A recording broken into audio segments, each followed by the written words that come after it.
Grace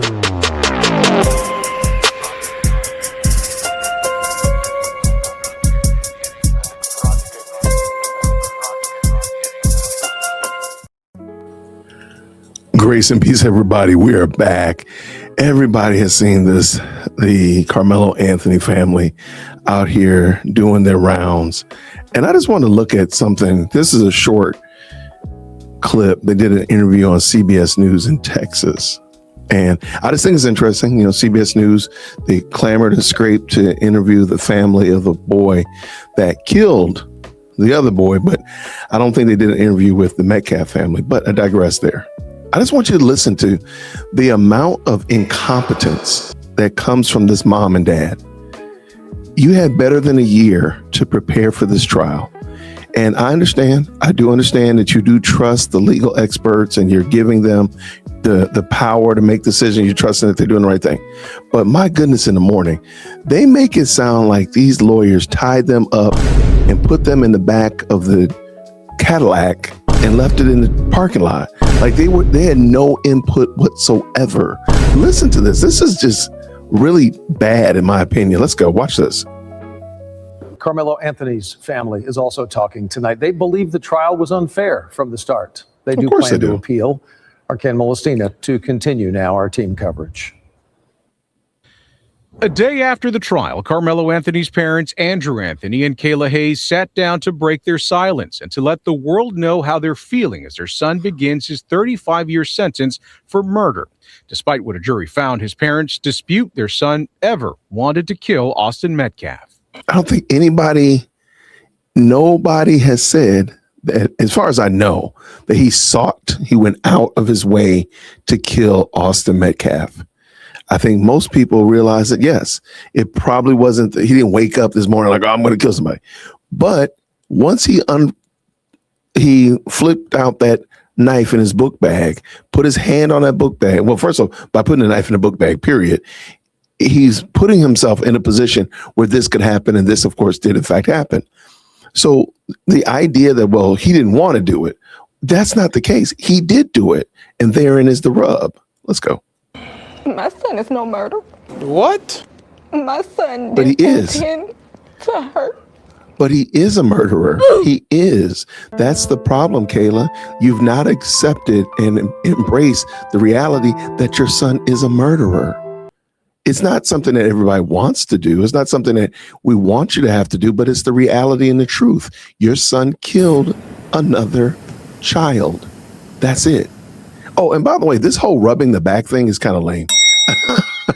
I don't know what the husband, they told him when she starts crying, rub her back, because he does it at every interview. But let's go. Anyone. My son was defending himself. And that's what hurt so bad. His mother recounts the moment she addressed the jury and made her plea to them during the sentencing phase. To have mercy on my son.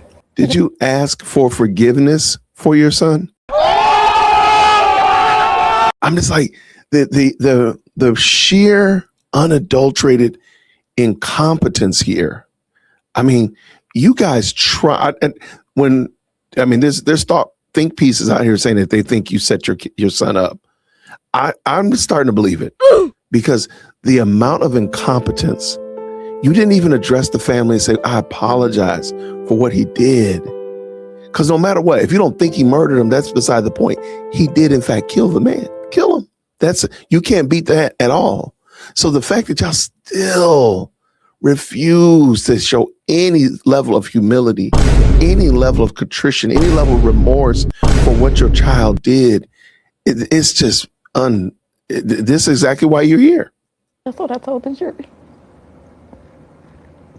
I know they had their minds made up already. So, I mean, really what? You know why their minds are made up? Because y'all have shown no level of contrition, no level of remorse, no level of humility, no level of sympathy toward the family that your son, of the boy that your son killed. You've shown no level. That's probably why they probably did come in there with their minds made up. They had their minds made up because you did not change their minds. You all had the ability, the power to change the jury's minds by just showing just an ounce of humility. I'm so sorry for what happened. Your loss to the Metcalf family. So you could have easily had your son back. Maybe 5 years with some probation or something. But and again, I still think he deserved what he got, and I'm not mad about what he got. But you could have, if y'all had just shown any flavor of humility, contrition, remorse, sympathy toward the other family. That's why their minds were made up. Much I could say to change their mind. Both parents fighting back emotions and tears as they described what they believe was a flawed trial. We were delusional. Dad, I'm sorry, Dad. You are a complete and total incompetent dolt. You had better than 14 months to prepare, ask questions. I'm sorry. What else did you have to do? What else did you have to do? If this was so important, so devastating to your family, what else did you have to do that you could not be involved in the defense of your child? You tell us about these grades. You tell us he has epilepsy. You tell me he's a chief of the football team, the track team, the chess club, whatever. Walked old lady across the street. Why did no character witnesses come? Why was there nobody there on his behalf that could say the things that you're saying? Why did he not speak, Dad? You should have been an advocate for your son. Talking to the chief advocate, which is your lawyer. Because you got the shirt that says, believe Karmelo. Believe Karmelo for what?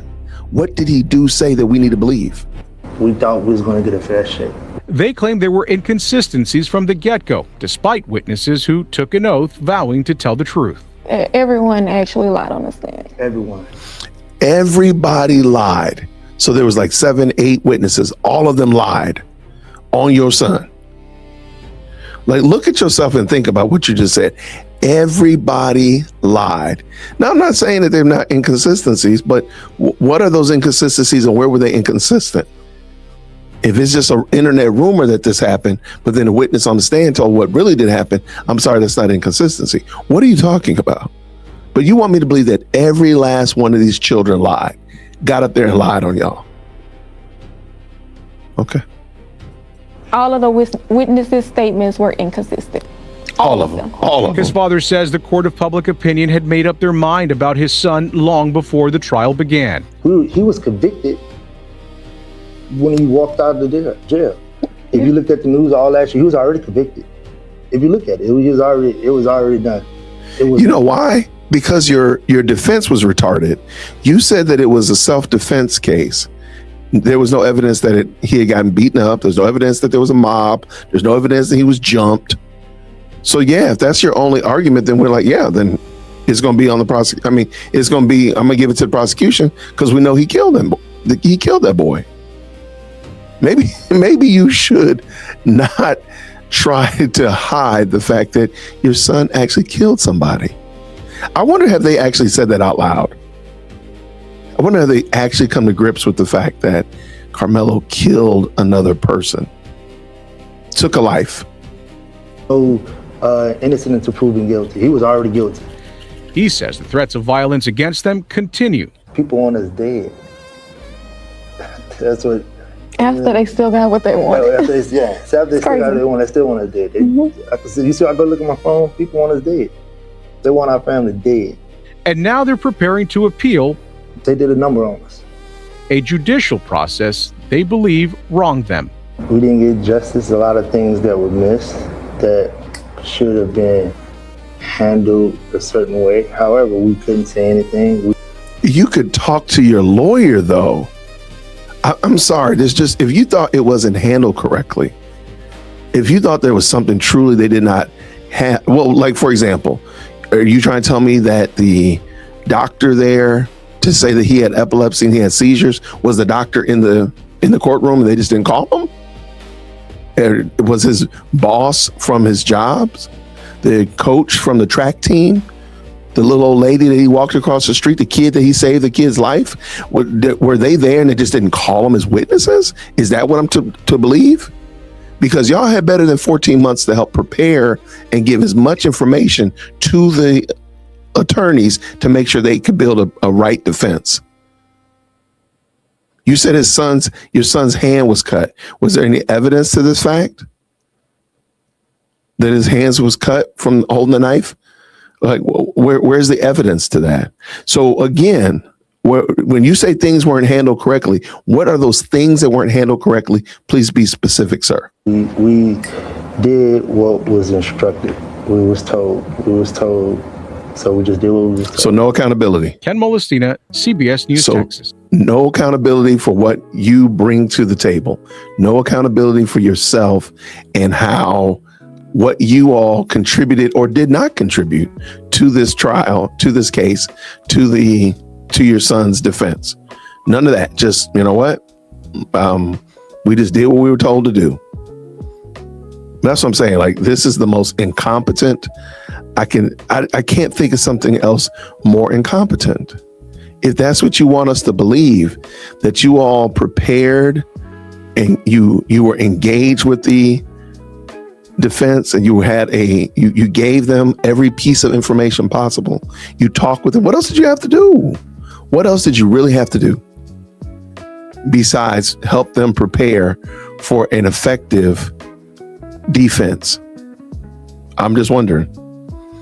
And we can get lost in the weeds about, well, they should have objected more, which, there's probably some truth there. They probably should have objected more. But I got a better question for you, maybe just an additional question to consider and to ponder. Besides their objections, why did they have so few witnesses? Besides the objections, why did they not make a self-defense claim? Why were they not making a case for self-defense? This is just really bad. And I hate it because they're going to keep stoking this. They're going to keep dragging this out and they're going to stay in the limelight. They're going to keep getting the donations. They're going to keep getting the GoFundMes. People are going to say you got to donate to them if you ain't black and blah, blah, blah. For what? The boy killed somebody. What are we donating for? This is really sad. So I hate it because I don't think ultimately anybody's going to learn anything here. That's the other part as I just round these bases. I don't think they're going to learn anything. Matter of fact, even looking at the title of the video that we just watched, like, look at the title of it. Karmelo Anthony's family claims injustice, says they were delusional to expecting a fair trial. So that means that instead of just taking, understanding what happened here, what role did we play in this? Nope. We got to blame it on the injustice boogeyman. We got to blame it on the delusional fair trial gremlin, instead of just saying, you know what, we messed up. We did not do everything we should have done. And there's enough, blame to go around. But our child did not have good emotional control of himself and keep himself in frame. And he deleted somebody. He stabbed somebody in the heart. And therein is our problem. We have to admit that. We got to take that and say, we were wrong. We did not do everything right. Now, Karmelo was ultimately the wrong one. Let's just say that. But mom and dad, y'all could have easily made this a much better trial for your son. But y'all got that do nothing Dominique dude over there, Alexander dude, talking reckless. And now y'all talking about it was injustice, it's racism, it's this, that, and the third. Not the fact that we had ineffective counsel because we didn't give them anything to be effective with. That's crazy work. Let me know what y'all think about it. I don't want this to be too long, but please, down in the comments below, tell me what you think about these parents and they're doing this Woe Is Me tour. What are your thoughts about it? Keep it civil now. But what do you think about them doing this Woe Is Me tour, going to all these interviews and such like that? And I'm looking forward to hearing what you guys say. So I'm gonna jump in the hook. I'll see you down in the comment section, everybody. Grace and peace. Thank you so much for tuning in to another episode of the JWhit Podcast. If you enjoyed today's show, please do me a favor and hit me up with that 3-piece special. Like the video, subscribe, and of course, share it with somebody who would also enjoy this type of content. And make sure you leave a comment because I do pin the best comments to the top. So thank you so much for tuning in today. And until next time, everybody, grace and peace.